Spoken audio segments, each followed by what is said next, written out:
ಎಲ್ಲರಿಗೂ ನಮಸ್ಕಾರಗಳು. ಇದು ಚದುರಂಗ, ಸದೃಢ ಸಮಾಜ ನಿರ್ಮಾಣದತ್ತ ಒಂದು ಹೆಜ್ಜೆ. ನಾನು ನಿಮ್ಮ Anusha. Big boss Kannada OTT ಮೂಲಕ ಫೇಮಸ್ ಆದ ಸೋನು ಶ್ರೀನಿವಾಸ್ ಗೌಡ ಅರೆಸ್ಟ್ ಆಗಿದ್ದಾರೆ. ಸೋನು ಕಾನೂನು ಬಾಹಿರವಾಗಿ ಮಗುವನ್ನು ದತ್ತು ಪಡೆದಿದ್ದು, ಆ ಆರೋಪದ ಮೇಲೆ ಅವರನ್ನು ಬಂಧಿಸಲಾಗಿದೆ. ಇತ್ತೀಚೆಗೆ ಮಗುವಿನ ಫೋಟೋವನ್ನು ಸೋನು ಸೋಷಿಯಲ್ ಮೀಡಿಯಾದಲ್ಲಿ ಹಂಚಿಕೊಂಡಿದ್ದರು. ಬೆಂಗಳೂರಿನ ಬ್ಯಾಡರಹಳ್ಳಿ ಪೊಲೀಸರು ಸೋನು ಶ್ರೀನಿವಾಸ್ ಗೌಡ ಬಂಧಿಸಿದ್ದಾರೆ. ಮಗು ದತ್ತು ಪಡೆದಿರುವುದಾಗಿ ಸೋನು ಗೌಡ ಇತ್ತೀಚೆಗೆ ಹೇಳಿಕೊಂಡಿದ್ದರು. 7 ವರ್ಷದ ಮಗುವನ್ನು ಕಾನೂನು ಬಾಹಿರವಾಗಿ ಅವರು ದತ್ತು ಪಡೆದಿದ್ದರು.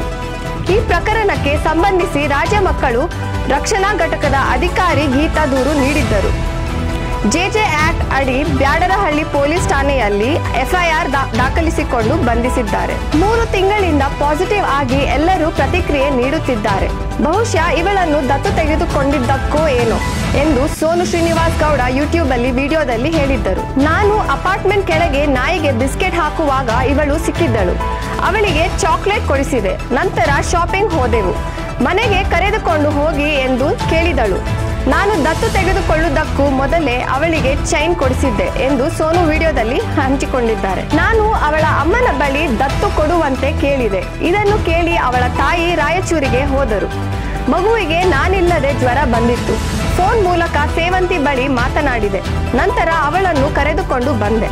ಕಾನೂನಾತ್ಮಕವಾಗಿ ದತ್ತು ತೆಗೆದುಕೊಳ್ಳಲು 3 ತಿಂಗಳು ಬೇಕು. ಅವಳ ಅಪ್ಪ ಅಮ್ಮನಿಗೆ ಒಪ್ಪಿಗೆ ಇದೆ, ನನಗೂ ಒಪ್ಪಿಗೆ ಇದೆ. ಕಾನೂನು ಕ್ರಮ ನಡೆಯುತ್ತಿದೆ ಎಂದು ಸೋನು ಹೇಳಿದ್ದರು. ಈ ಬೆನ್ನಲ್ಲೇ ನಟಿಯನ್ನು ಪೊಲೀಸರು ಬಂಧಿಸಿದ್ದಾರೆ.